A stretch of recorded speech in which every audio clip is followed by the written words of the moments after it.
नमस्कार सभी को। मैं नीरज यादव जिला शिक्षा विभाग गोपालगंज के इस ऑनलाइन प्लेटफॉर्म पर आप सभी का स्वागत करता हूं। आप सभी ने हमारा पिछला जो वीडियो है उसे देखा होगा। उसमें हमने जो है एडजेंट ऑफ ए और जो है सहखंड, माइनर, सहखंडज, इन सभी के बारे में विस्तार से चर्चा की थी। ठीक है। कल हमने बताया था कि आज हम जो है व्युत्क्रम के बारे में पढ़ेंगे, मतलब इनवर्स ऑफ मैट्रिक्स। तो इनवर्स ऑफ मैट्रिक्स का कल हमने जो है एक क्वेश्चन लिखवाया था, मतलब एक फॉर्मूला बताया था कि ए इनवर्स बराबर 1/a 1 सारणिक एडजेंट ऑफ ए। उसमें हमने बताया था कि यदि हम एडजेंट ऑफ ए और सारणिक हमें पता है तो हम ए इनवर्स आसानी से निकाल सकते हैं।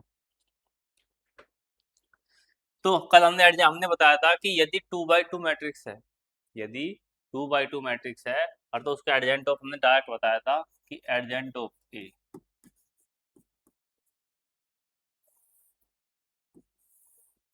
इसमें क्या है, जो मेन डायगोनल है इसके जो है चेंज कर देंगे स्थिति। ठीक है।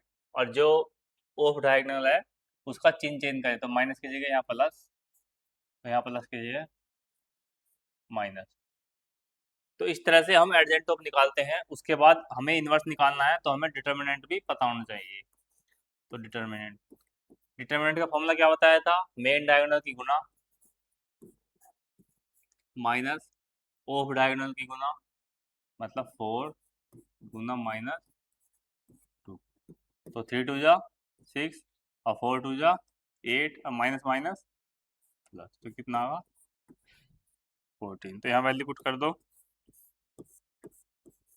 14। एडजेंट ऑफ ए कितना है 3 + 2 -4 और 2।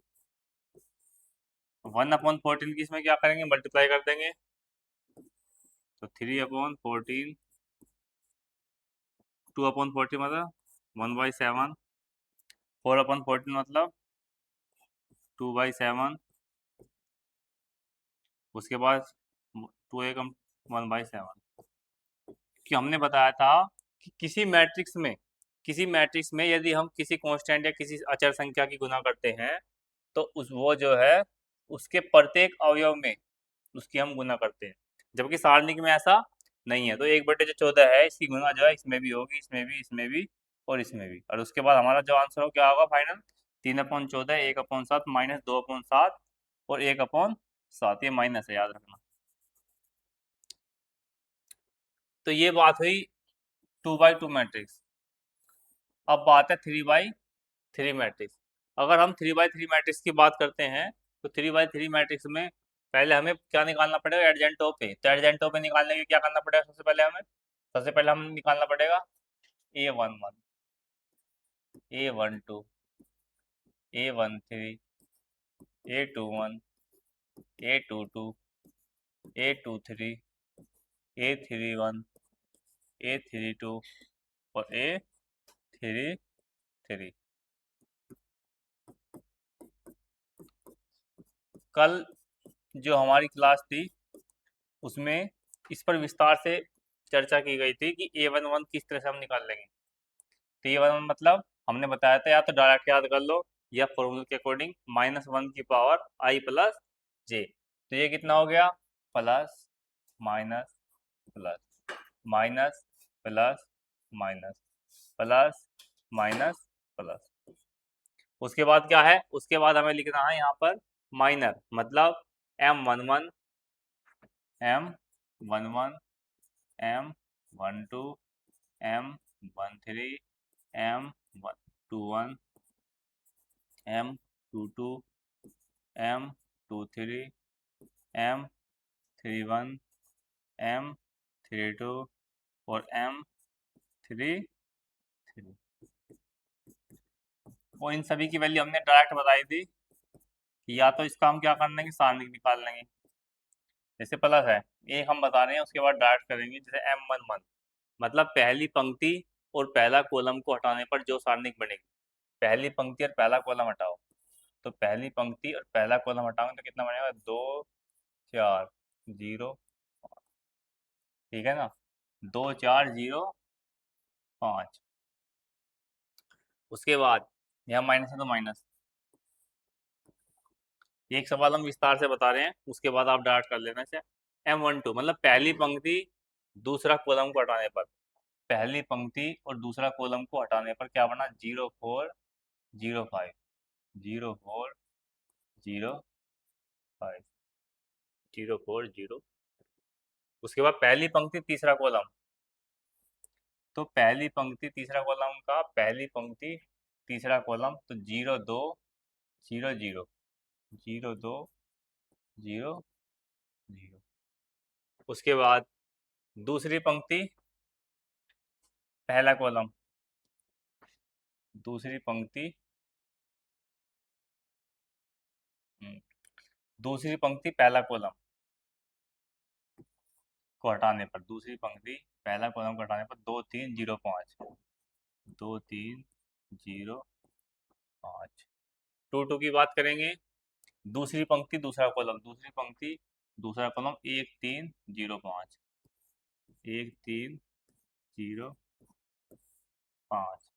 उसके बाद दूसरी पंक्ति तीसरा कॉलम, दूसरी पंक्ति तीसरा कॉलम, तो दूसरी पंक्ति तीसरा कॉलम 1 2 0 0 बचा, 1 2 0 0। उसके बाद तीसरी पंक्ति पहला कॉलम, तीसरी पंक्ति पहला कॉलम 2 3 2 4, 2 3 2 4,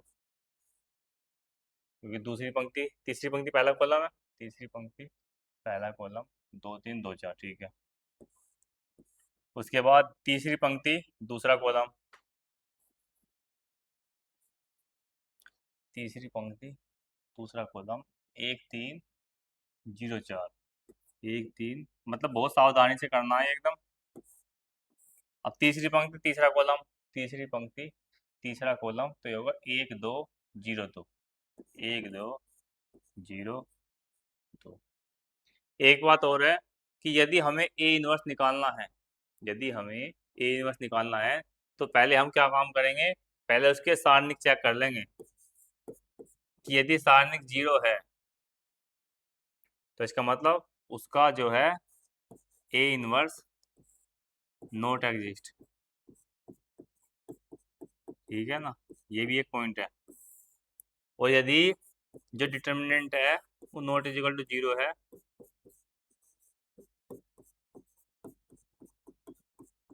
तो ए इनवर्स एग्जिस्ट होगा। तो इसे याद रखना है। उसके बाद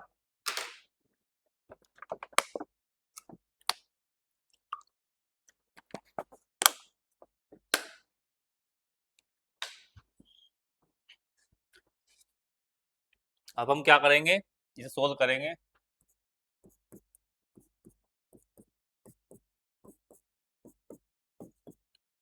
अगर आपको डायरेक्ट याद है तो इसे करने की कोई आवश्यकता नहीं, डायरेक्ट भी आप कर सकते हैं।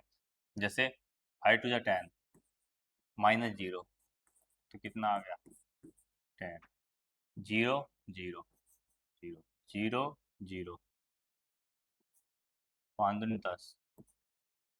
निशान भी याद रखना है, माइनस है ना यहाँ, तो माइनस, 5 है 5 0, यहाँ पर माइनस है तो 0 0। उसके बाद में यहाँ ये बड़ा, 4 दूनी 8, 3 दूनी 6, 4 दूनी 8 और 3 दूनी 6, 8 में 6 गया, कितना बचा 2 बचा। यहाँ माइनस है, 4 एकम 4, ये 0। उसके बाद ये प्लस है तो 2 एकम 2, 2 एकम 2 माइनस 0, तो 2 माइनस 0 0। उसके बाद इसे यहाँ से हटा देते हैं।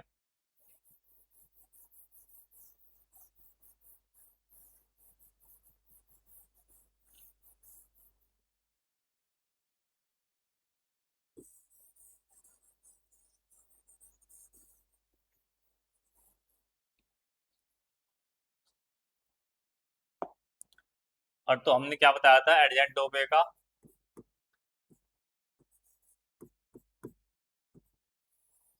उसका परिवर्त डायरेक्ट लिख देंगे हम A11 A12 A13 A21 A22 A23, ये हमने कल बताया था A31 A32 और A33।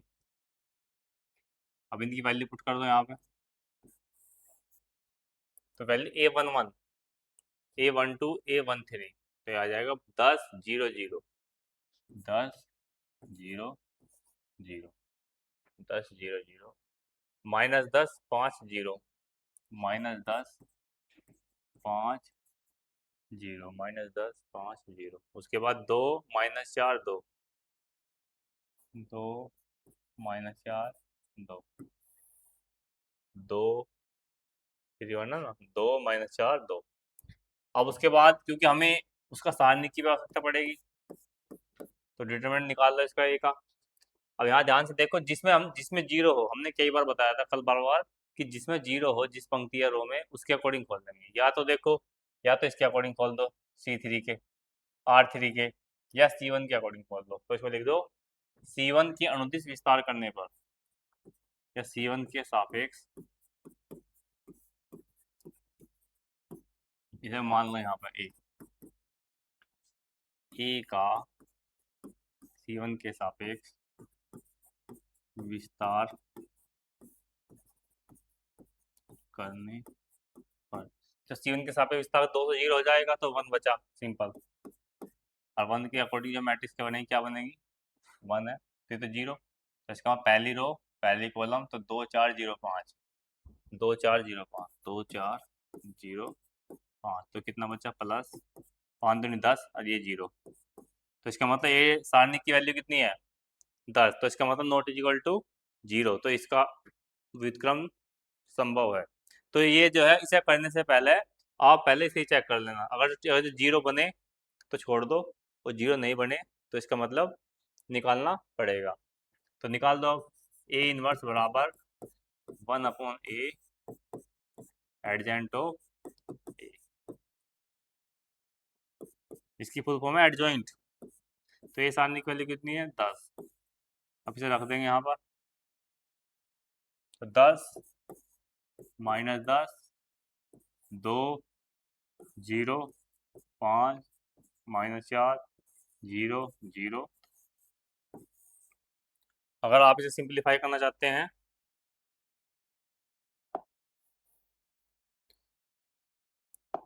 तो सिंप्लीफाई लिख दो इसे, 10 10 का 10 कटा 1 -1 2 एकम 2 2 पंजे 10, ये 0, ये 5 है 5 एक 5 5 दूनी 10, ये 4 है 2 दूनी 4 2 पंजे 10, ये 0 0 और ये 2 है 2 एकम 2 2 पंजे 10, तो ये क्या है, ये जो है इनवर्स है।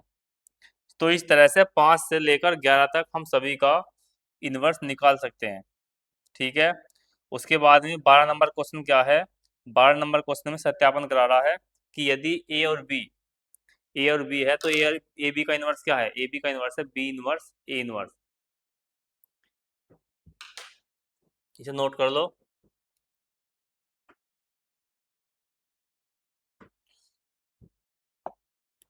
हमने जो है पिछली मैट्रिक्स में एक प्रॉपर्टी पढ़ी थी कि ए बी ट्रांसपोज, तो इसमें क्या था बी ट्रांसपोज ए ट्रांसपोज, ठीक है। सेम इसी तरह की जो प्रॉपर्टी है, ये प्रॉपर्टी अब इनवर्स के लिए है। तो ए बी इनवर्स किसके बराबर होगा, बी इनवर्स ए इनवर्स का। तो वहां पे हमने क्या किया था, वहां पे हमने पहले ए बी की मल्टीप्लाई करी थी, उसके बाद ट्रांसपोज किया, उसके बाद बी का ट्रांसपोज किया, ए का ट्रांसपोज किया, उसके बाद मल्टीप्लाई करी, तो वहां ये इक्वल था। तो सेम यही क्वेश्चन नंबर 12 में दिया गया है, तो इसे खुद से बना लेना है, क्योंकि आपको ये भी कई बार सिखा दिया मल्टीप्लाई करना, ठीक है। तो ये खुद से बनाना है। अब बात करते हैं हम नए क्वेश्चन की, क्वेश्चन नंबर 13 की। क्वेश्चन नंबर 13 जो है अलग टाइप का है। इसमें दिया गया है यदि ए बराबर, इसमें दिया गया है यदि ए बराबर क्वेश्चन नंबर 13, ए बराबर 3 1 माइनस 1 2, ए बराबर 3 1 minus 1 2, A square minus 5 A plus 7 i बराबर है ओ। तो ए इनवर्स याद करना।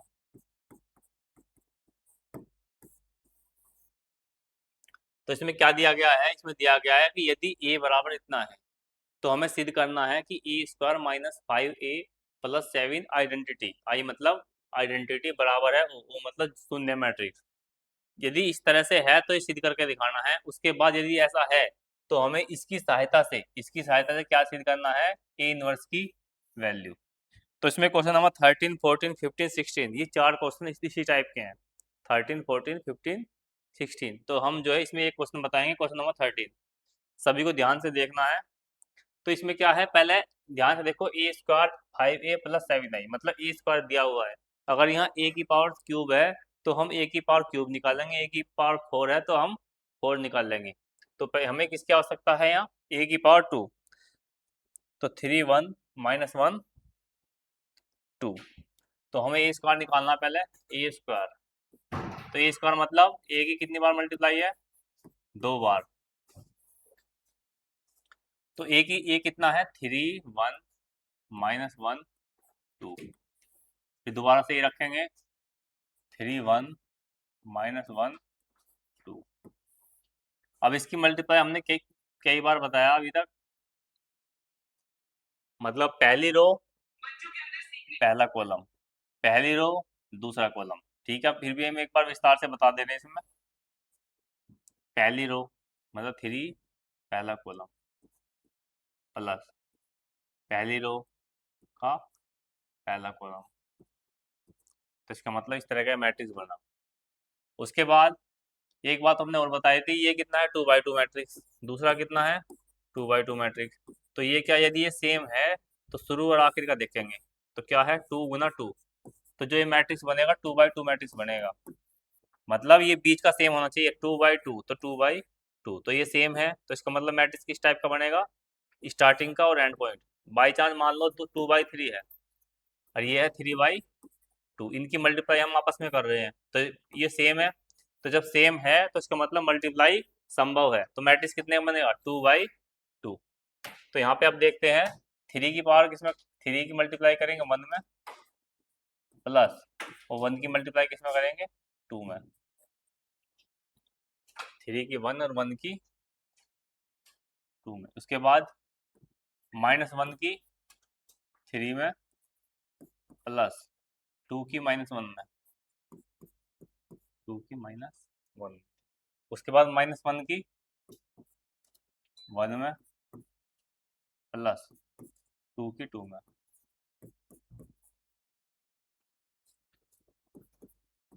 अब रख दो, 3 3 जा 9 -1, 3 1 जा 3 प्लस 2 एकम 2, -3 प्लस माइनस माइनस 2 एकम 2, -1 प्लस 2 दूनी प्लस 2 दूनी 4।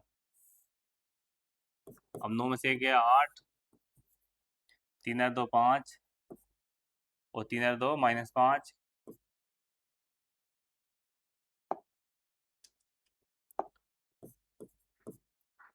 और 4 में से 1 गया 2 3 4, 4 में से 1 गया 3। तो ये हमारी इस तरह से ए स्क्वायर की वैल्यू हम निकाल ली। उसके बाद हमें ये सारी वैल्यू पुट करनी है। तो इसमें रख देंगे ए स्क्वायर -5a ए स्क्वायर कोमा ए का मान रखने पर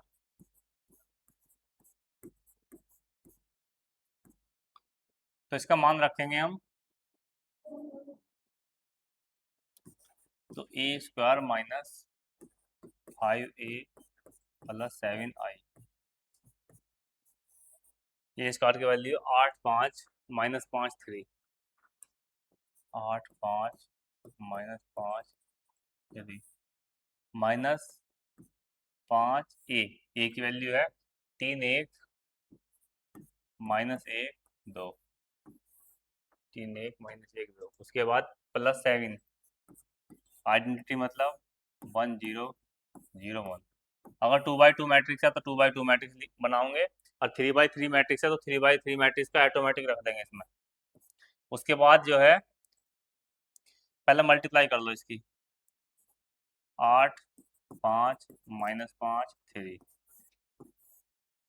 5। अब देखो यहाँ 5 है, तो जो 5 है तो यू क्या है, मैट्रिक्स है, तो इस 5 का प्रत्येक अवयव में मल्टीप्लाई होगी। अगर यहाँ डिटर्मिनेंट होता तो ओनली पंक्ति या कॉलम में मल्टीप्लाई हम करते इसमें।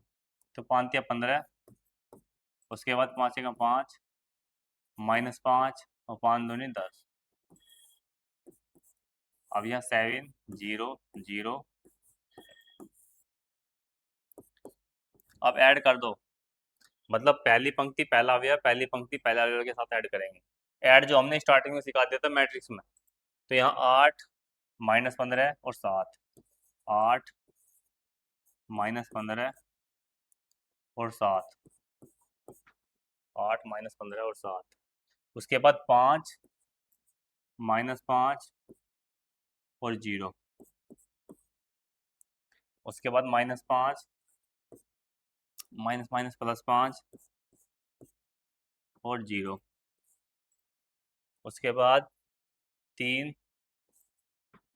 -10 +7। अब इन्हें ऐड कर दो, तो 8 7 15, 15 से 15 गया 0, 5 में से 5 0, 5 5 कट गया, 7 में 10, 10 में 10 0। तो इस तरह से हमारा क्या बना, जीरो मैट्रिक्स में शून्य अवयव। तो इस तरह से मतलब पहले ए स्क्वायर की वैल्यू रखनी है, उसके बाद में इन सारी वैल्यू को यहाँ पर पुट कर देना है। अब पुट करने के बाद हमें सिद्ध करना है कि जीरो मैट्रिक्स बना या नहीं बना। तो जीरो मैट्रिक्स हमारा बन गया। अब क्वेश्चन में क्या दिया है, क्वेश्चन में दिया है कि इसकी सहायता से हमें क्या निकालना है, ए इनवर्स। तो ए इनवर्स कैसे निकालना है ये देख लो।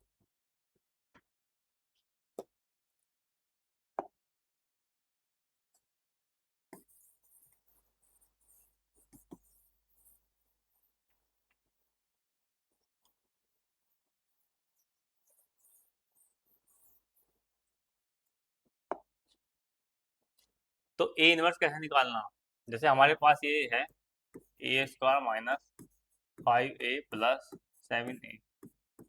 इसमें ध्यान रखना है कि ए स्क्वायर हो ए क्यूब हो, उससे कोई मतलब नहीं है, सब में एक ही पैटर्न है। तो हम सिंपल क्या करेंगे, ए इनवर्स से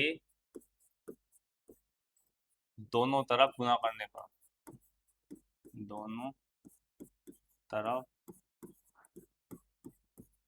गुना करने पर, तो ए इनवर्स से दोनों तरफ गुना करेंगे तो यहाँ आ जाएगा ए इनवर्स ए स्क्वायर।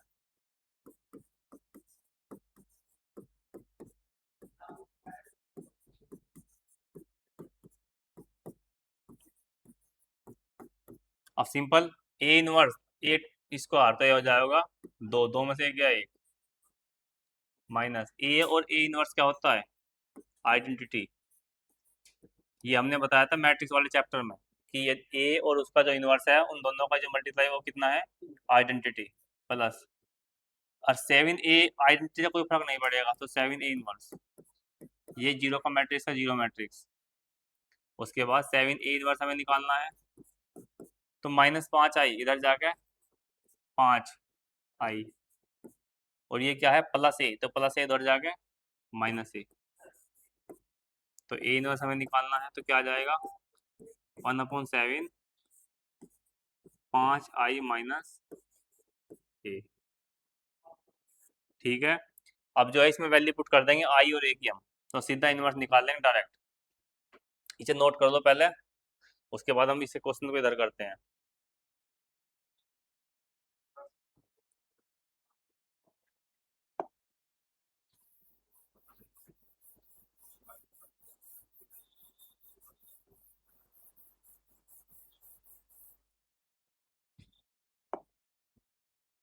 तो यहाँ है ए इनवर्स 1/7 5i, तो 5i मतलब आइडेंटिटी का 5005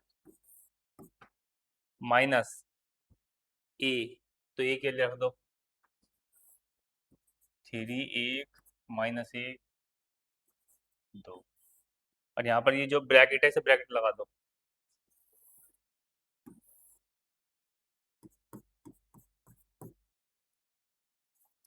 अब जो मल्टीप्लाई है, मल्टीप्लाई का सबट्रैक्ट का हमने बताया था कि प्रत्येक अवयव का उसी उसके संगत अवयव को हमें जोड़ना है या घटाना है। तो यहाँ 5 है, यहाँ कितना है 3, तो 5 में 3 गया 2, 0 या -1, तो 0 -1 कितना बचा -1। उसके बाद है 0 माइनस माइनस +1, उसके बाद 5, 5 में यहाँ प्लस है तो यहाँ माइनस, तो 5 में 2 गया 3। अभी 7 के अंदर मल्टीप्लाई कर दो, तो 2/7 -1/7 1/7 और 3/7, तो ये क्या है, यही है इसका आंसर। तो इस तरह से हम किसी भी क्वेश्चन, मतलब इसमें दिया गया 13 14 15 16, मतलब पहले क्या करना है, पहले उसमें वैल्यू पुट कर देनी है।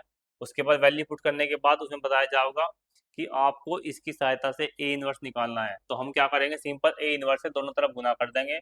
गुना करने के बाद सिंपल मल्टी, अगर 3 है तो 3 में से 1 गया 2, इस तरह से उन सारी वैल्यू रखने के बाद जो हमारा ए इनवर्स निकलेगा उसे जो है अलग कर लेंगे सबसे, मतलब, और दूसरी जो वैल्यू है बाकी उन्हें जो है दूसरी तरफ हम ट्रांसफ़र कर देंगे, और उसमें वैल्यू पुट करके, मतलब आई ये जो भी है, हम तुरंत आंसर तक पहुंच सकते हैं।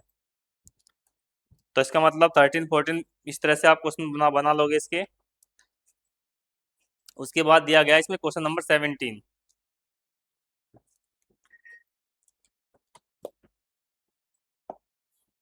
तो 17 में क्या है, 17 और 18 जो है ये ऑब्जेक्टिव क्वेश्चन है।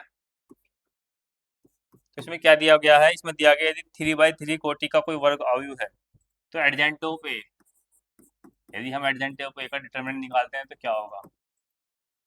तो इसका एक सिंपल हमने बताया था, यदि एडजेंट ऑफ ए है तो इसका सिंपल है फॉर्मूला डिटरमिनेंट की पावर n-1, यदि ए क्या है, यदि ए n मैट्रिक्स है, n मैट्रिक्स है,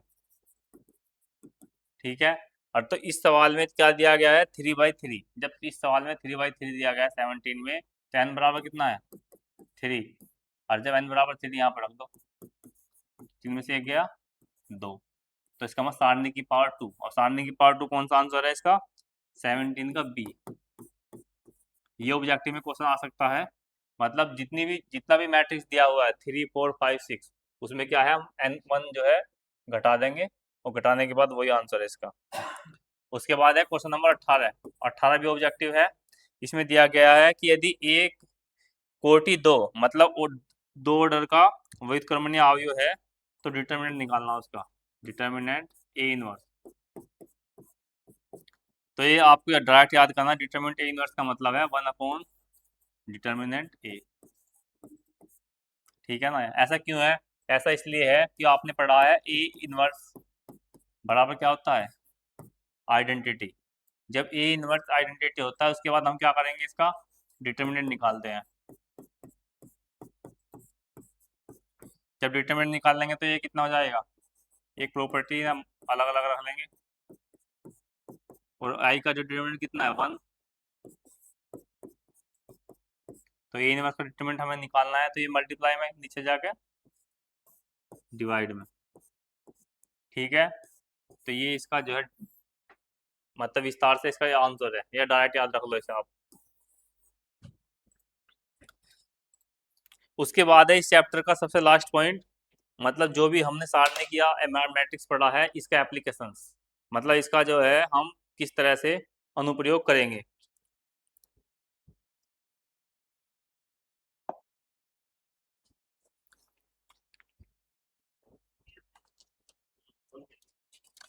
तो इसे हम देख लेंगे किस तरह से करना है। जैसे सपोज अगर कोई मैट्रिक्स, कोई इक्वेशन दी हुई है ax1 a1x, a1x a1x plus b1y plus c1z। उसके बाद a2x plus b2y plus c2z, a3x plus b3y plus c3z। ये किसके बराबर हमने मान लिया d1। ये जनरल इक्वेशन बता रहे हैं हम, d1 d2 d3। तो इस तरह की यदि इक्वेशन बनती है, चाहे दो मैट्रिक्स, चाहे दो इक्वेशन हो, चाहे तीन इक्वेशन, हम क्या काम करेंगे, जितना भी एक्स वाई जेड का गुणांक उसे हम एक मैट्रिक्स बना लेंगे। तो यहाँ a1 b1 c1, a2 b2 c2, a3 b3 और c3। और ये एक्स वाई जेड लिख लेंगे हम, एक्स वाई जेड। और जो बराबर में क्या है, d1 d2 d3, d1 d2, क्योंकि हमने मल्टीप्लाई का फॉर्मूला बताया था a1x plus b1y plus c1z। तो इन्हें इस तरह से भी हम लिख सकते हैं। तो हमें क्या है, हमें जो है इसका इन्वर्स एक्स वाई जेड की वैल्यू बतानी है। तो सपोज करो, मान लिया इसे a x और ये बराबर कितना है, b मान लिया। हमें क्या निकालना है, इसका x की वैल्यू बतानी है। तो x बताने के लिए जो a है, कि इसे इधर पहुंचा देंगे तो कितना हो जाएगा, इनवर्स। तो इसका मतलब जो ये मैट्रिक्स जो हमारे पास आई है, इसका हम क्या करेंगे, डिटरमिनेंट निकाल लेंगे, मतलब इन्वर्स निकाल लेंगे। और इन्वर्स निकालने के बाद b से मल्टीप्लाई कर देंगे।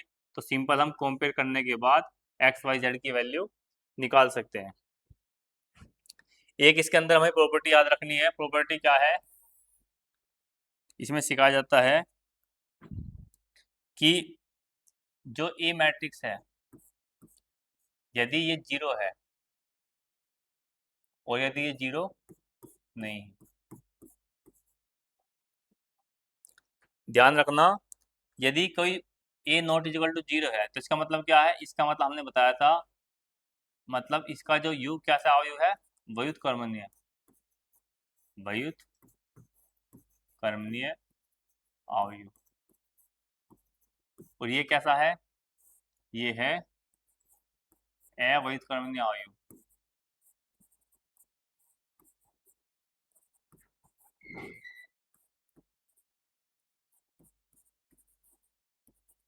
इसे हम कहते हैं सिंगुलर और नॉन सिंगुलर।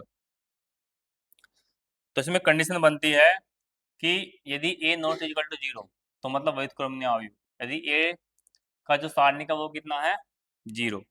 तो इसमें बताया गया है इसके तीन हल, मतलब इसमें एक टर्म है संगत और असंगत, कि संगत सॉल्यूशन कब होंगे और असंगत कब होंगे। यदि ए डिटर्मिनेंट की जो वैल्यू है वो जीरो है, यदि ए डिटर्मिनेंट की वैल्यू जीरो है और यदि ए डिटर्मिनेंट की वैल्यू जीरो नहीं है, ध्यान रखना, यदि ए डिटर्मिनेंट की वैल्यू जीरो नहीं है तो इसका जो सॉल्यूशन होगा वो क्या होगा, यूनिक सॉल्यूशन।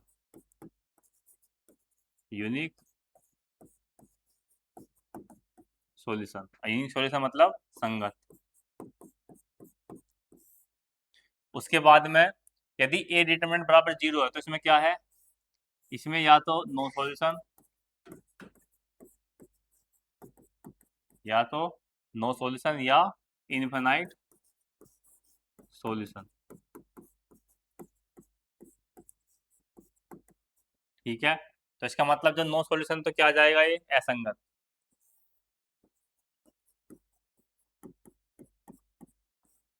और जब इनफिनाइट सॉल्यूशन है तो ये क्या आ जाएगा, संगत।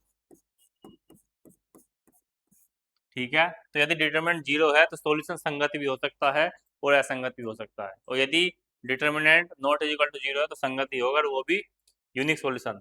अब सवाल ये है कि हमें पता कैसे चलेगा कि सॉल्यूशन कब है कब नहीं है। तो इसके लिए हम क्या काम करेंगे, इसके लिए हम जो है एडजेंट ऑफ ए निकाल लेंगे, एडजेंट ऑफ ए, और उसकी किसे मल्टीप्लाई कर देंगे, बी। बी मतलब ये जो इधर मैट्रिक्स है, यदि ये जीरो है और ये यदि ये जीरो नहीं है, वो दो ही कंडीशन है, यदि या तो जीरो या जीरो नहीं है। अगर ये जीरो है तो इसका मतलब जो है यदि ये जीरो नहीं है तो कोई हल नहीं है, कोई हल नहीं होगा, क्योंकि यहाँ ये जीरो दिखा रहा है और यहाँ हम क्या दिखा रहा है, नॉट इक्वल टू जीरो, तो इसका मतलब कोई हल नहीं है। यदि एडजेंटो पे, ये सब इसी के लिए है, संगत है संगत के लिए, यदि एडजेंटो पे बी जीरो है तो क्या होगा, इसका मतलब कोई हल नहीं होता है, इसमें आ जाएगा अनंत हल। ठीक है, अनंत हल होंगे या कोई हल नहीं होगा।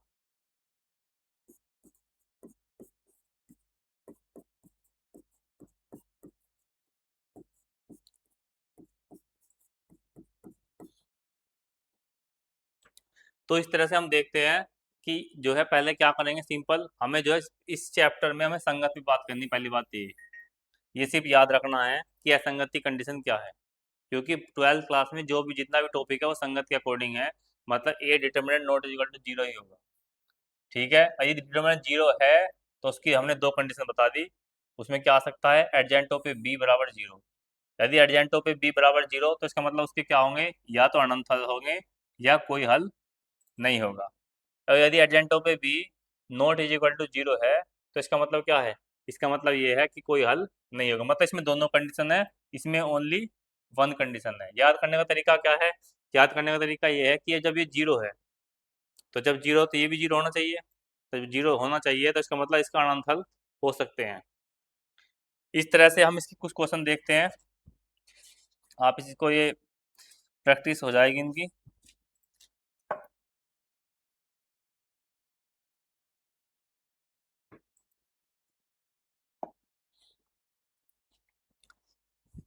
जैसे क्वेश्चन नंबर 1 दिया है, एक नंबर में क्वेश्चन बन सकता है कि संगत है या नहीं है, जैसे x प्लस टू वाई बराबर कितना है, 2, 2x प्लस 3y बराबर कितना है, 3। तो तुम लिख दोगे इसे 1 2 2 3, यहाँ पर x y, यहाँ पर 2 3, कंपेयर कर दो, ax बराबर b। हमें क्या निकालना, ध्यान लिख दो, संगत एवं असंगत के लिए। तो संगत असंगत के लिए हम क्या करेंगे, ए का डिटर्मिनेंट निकाल लेंगे, ए का डिटर्मिनेंट तो निकाल लो, 1 2 2 3, तो इसका मतलब 3 एकम 3 और 3 दूनी 6, तो क्या बचा, 3 एकम 3 और 2 दूनी 4, तो -1 बचा। तो -1 क्या है, नॉट इक्वल टू जीरो, तो इसका मतलब जब नॉट इक्वल टू जीरो तो इसका सॉल्यूशन क्या है, संगत। तो ये हमारा हो गया संगत। तो इस तरह से हम जो है चेक कर सकते हैं कि कौन सा संगत है और कौन संगत नहीं है।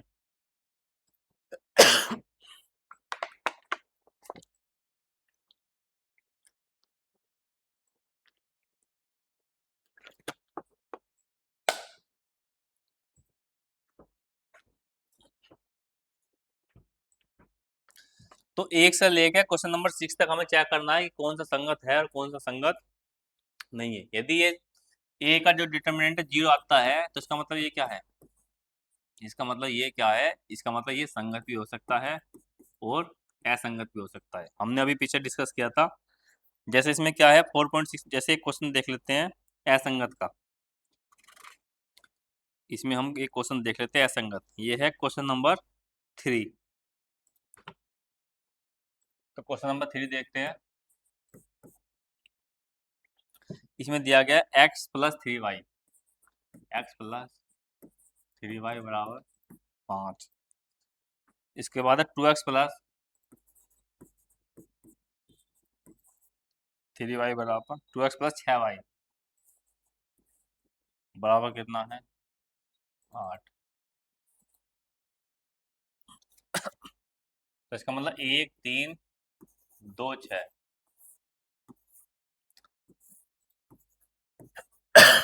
एक्स वाई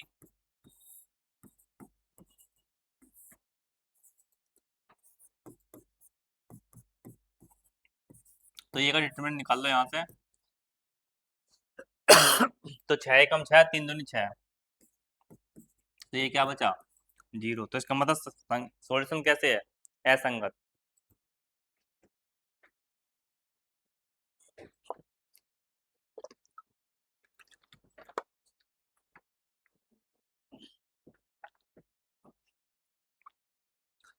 तो इसमें सॉल्यूशन कैसे है असंगत। जब असंगत है तो हमने बताया था कि इसके जो है या तो कोई हल नहीं होगा या अनंत हल होंगे। हालांकि यहाँ जांच करने की कोई आवश्यकता नहीं है, लेकिन फिर भी आपने जो है 10th क्लास में पढ़ा होगा। 10th क्लास में क्या पढ़ा था, किसकी कंपेयर कर लेंगे हम, a1x b1y बराबर c1, इस तरह से आपने पढ़ा था।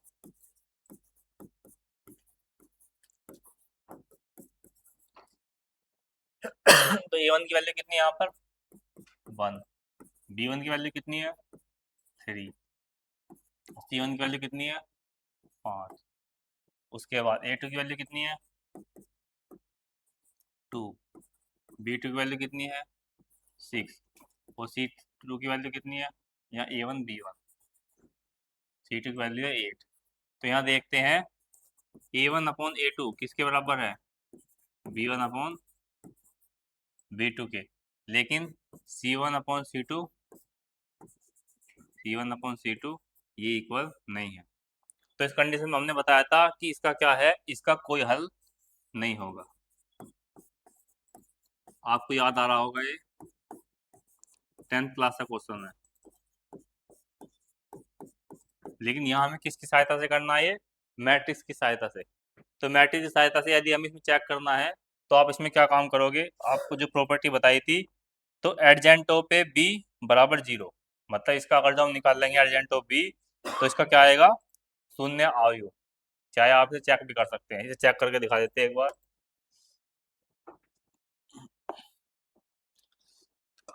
ये टॉपिक अभी क्लियर हो जाएगा यहाँ से।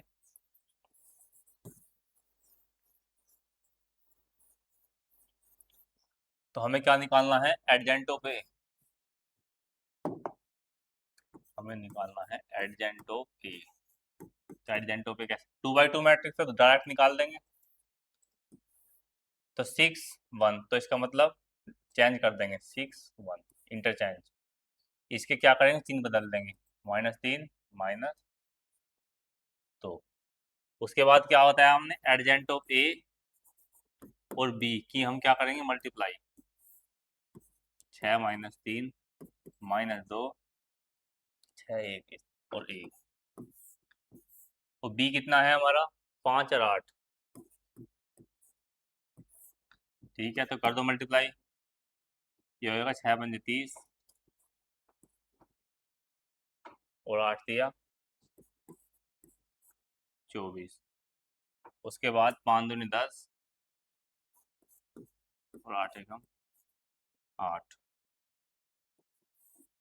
बताया था कितने का है, 2x2 मैट्रिक्स का, ये कितने का है 2/1, मतलब 2 रो 1 कॉलम, तो कितने का बना 2/1। तो इसका मतलब 2 रो और 1 कॉलम। 30 में 24 गया कितना बचा, 30 में 24 गया बचा हमारा 6, और 10 में 60 का कितना बचा -2। तो ये जीरो मैट्रिक्स नहीं बना। तो जीरो मैट्रिक्स नहीं बना तो हमने क्या बताया था, यदि ये जीरो मैट्रिक्स बनता तो इसका क्या है, तो निकाय संगत भी हो सकता है और असंगत भी हो सकता है, इसके अनंत हल भी हो सकते हैं और कोई हल भी नहीं होगा। यदि ये नॉट इजिकल टू जीरो है तो इसका मतलब क्या है, तब कोई हल नहीं होता और समीकरण निकाय क्या है असंगत कहलाती है, ठीक है। तो इसका मतलब यदि ये नॉट इजिकल टू जीरो तो इसका मतलब कोई हल नहीं होता है, ठीक है। तो याद रखना इसे। और यदि ये एडजेंट ऑफ ए बी 0 होता है तो इसका मतलब जो है इसमें दोनों कंडीशन है, अनंत हल भी और कोई हल नहीं होगा, ये भी दोनों हो सकते हैं इसमें। लेकिन इसमें फिक्स है कि कोई हल नहीं होगा, अनंत हल भी हो सकता है और कोई हल नहीं हो सकता। जब अनंत हल होंगे तो ये क्या होगा संगत, और जब कोई हल नहीं है तो ये क्या होगा असंगत। तो अगर क्वेश्चन ऑब्जेक्टिव में पूछा जाता है कि नॉट इक्वल टू जीरो मतलब असंगत, नॉट इक्वल टू जीरो मतलब असंगत, और जीरो बराबर संगत भी या असंगत भी। यदि डिटर्मिनेंट जो है इसकी वैल्यू क्या है, जीरो है, not is equal to zero है, तो वहाँ क्या होगा, यूनिक सॉल्यूशन। तो तीनों कंडीशन आपको याद रखना है। उसके बाद प्रश्न संख्या 7 से 14 तक, प्रश्न संख्या 7 से 14 तक हमें क्या करना है, निम्नलिखित प्रत्येक समीकरण निकाय को आव्यूह विधि से हल करना है। आव्यूह विधि से हल करने का मतलब है हमें एक्स वाई जेड की वैल्यू बतानी है। तो एक क्वेश्चन यहाँ से बता देते हैं क्योंकि सभी क्वेश्चन सेम है। जैसे हमारा है क्वेश्चन नंबर 7, इसमें दिया गया है 5x + 2y, 5x + 2y, 5x + 2y बराबर 4। उसके बाद है 7x + 3y बराबर कितना है, 5। तो आव्यूह विधि से हल करना है, तो इसमें लिख दो 5 2 7 3। यहाँ पे कितना हो जाएगा, एक्स वाई, यहाँ कितना हो जाएगा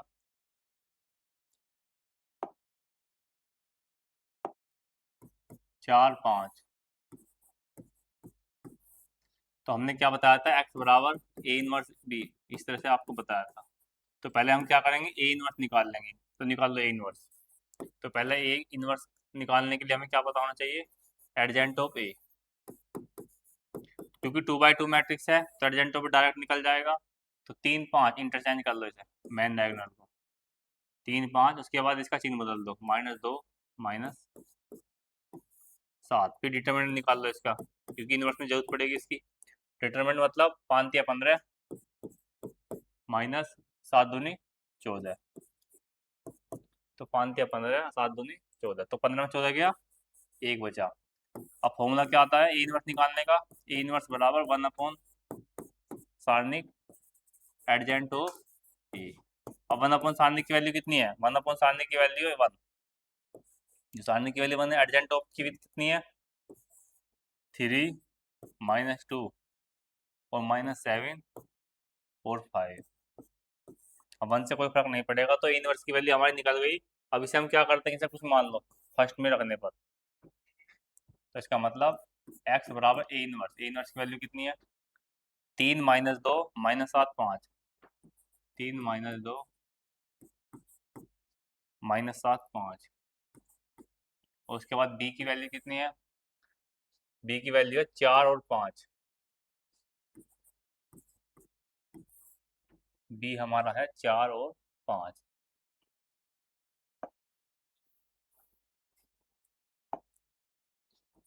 4 और 5। अब उसके बाद मल्टीप्लाई कर दो, 4 तिया 12 -2 पंजे 10, 4 तिया 12 2 पंजे 10, माइनस 7 चौक 28 प्लस 5 पंजे 25, 5 पंजे 25, 12 में 10 गया 2, और 28 में 25 गया 26 27 28 माइनस का 3।